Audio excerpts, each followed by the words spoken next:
Bom dia, dia 8 de dezembro. Esse é o Morning Call da EQ Investimentos. Tudo bem? Vamos lá? Bom, mais um dia. Parece que essa tela não tem mudado muito nos últimos dias e, de fato, enfim, a situação tem se mantido razoavelmente constante. Tem um certo marasmo, um certo desânimo no mercado americano. O mercado americano é o quinto dia seguido de queda, é o oitavo dia de queda em 9 dias de pregão na Bolsa Americana. O mercado está, enfim, finalmente parece que está convencido de que vai haver uma recessão, enfim, os juros ficarão altos por muito tempo. E ainda há espaço para a gente ver altas adicionais de juros. Enfim, os juros de 2 anos ainda não estão no ponto onde eles eventualmente podem chegar. Ainda assim, você vê que a diferença entre esses juros de 2 anos e o juro de 10 anos está muito alto, está quase, enfim, é o nível mais alto dos últimos 40 anos. Tá? Normalmente, essa inversão de curva é uma indicação de recessão clara. Tá? Então, a gente vê isso caminhando, apesar de ter algum ajuste para baixo ontem, a situação continua bastante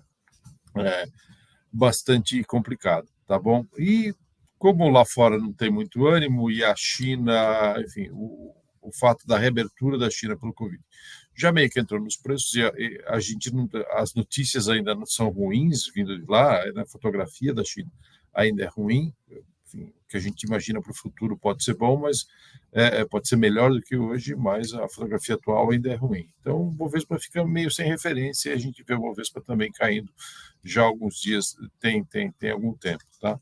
Pelo menos ontem a gente viu os juros aqui, os juros e o dólar refletindo as alterações que foram feitas do Senado lá na PEC fiscal, que deu uma boa diminuída no valor total da PEC, de 30 bilhões de reais, não é pouco dinheiro, bastante dinheiro, e isso teve um impacto. Não tinha tido impacto no dia anterior, porque os mercados estavam fechados, eles refletiram ontem. Tá? Lá fora a gente também continua, enfim, nesse ritmo, enfim, poucos ajustes. O petróleo bastante fraco, com tendência de queda, perdeu os $80, não parece haver defesa, está vindo buscar níveis mais baixos aqui. Vamos ver por quanto tempo até a gente ter uma manifestação da OPEP, alguma ameaça de corte de produção, alguma tentativa para ver se segura o preço. A gente acha que é difícil segurar o preço desse jeito, porque a demanda realmente deve enfraquecer. Mas a gente sabe que petróleo é petróleo e sempre pode ter algum desarranjo geopolítico que mexe no preço. Tá?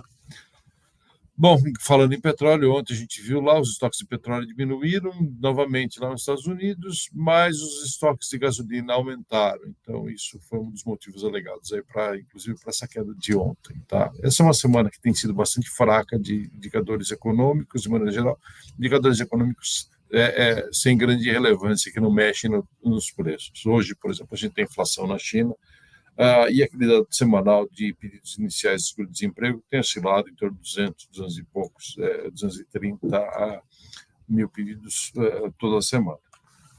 Tá? Como a gente disse, a PEC foi aprovada, ontem ela foi aprovada no plenário do Senado, aprovada em 2 turnos, conseguimos 64 votos dos 81 senadores existentes, então foi aprovado por ampla maioria, precisava 49 para ser aprovado, tá? O valor foi reduzido para 145, como a gente disse, mais os 23 bi de receitas extraordinárias para investimentos e o prazo de 2 anos. Agora ele segue para a Câmara e não pode ser alterado. Tá? Se ela for alterada, ela tem que voltar para o Senado. Então tem um certo risco aí. Uma parte desse risco é o julgamento que o STF vai fazer sobre o orçamento secreto, emendas do relator, enfim, a gente não vai se comprometer com o nome. Ficou para a próxima semana, mas principalmente na Câmara tem muita gente achando que o governo tem um certo interesse velado, né, em que o STF julgue esse negócio inconstitucional. Então, pode ser que isso atrapalhe um pouco aí o andamento da PEC fiscal. Vamos ver. O Copom ontem manteve a taxa de 13,75, para surpresa de absolutamente ninguém, foi exatamente como esperado, o comunicado como é também esperado, destacou aí os riscos fiscais, tá? Falou, pode retomar os ciclos de altas se a inflação não convergir para a meta, tá? A incerteza fiscal está elevada e ele vai prestar especial atenção para o novo arcabouço fiscal, o que quer que vai ficar no lugar do teto fiscal quando isso for revisto pelo Congresso. Tá? Então, está claro aí que o Banco Central está de olho e a nossa expectativa é que a taxa tenha que cair, comece a cair em meados do ano que vem, mas essa posição que já foi bastante consensual não é mais hoje em dia, já tem gente que está discordando disso, achando que pode ficar mais alto por mais tempo. E aqui no Brasil sai vendas no varejo daqui a pouquinho, às 9 horas da manhã. Expectativa de uma pequena alta, aí um pouco menor do que a do mês passado. Tá bom? Era o que tínhamos para hoje. Um grande abraço e até amanhã. Bons negócios para todos.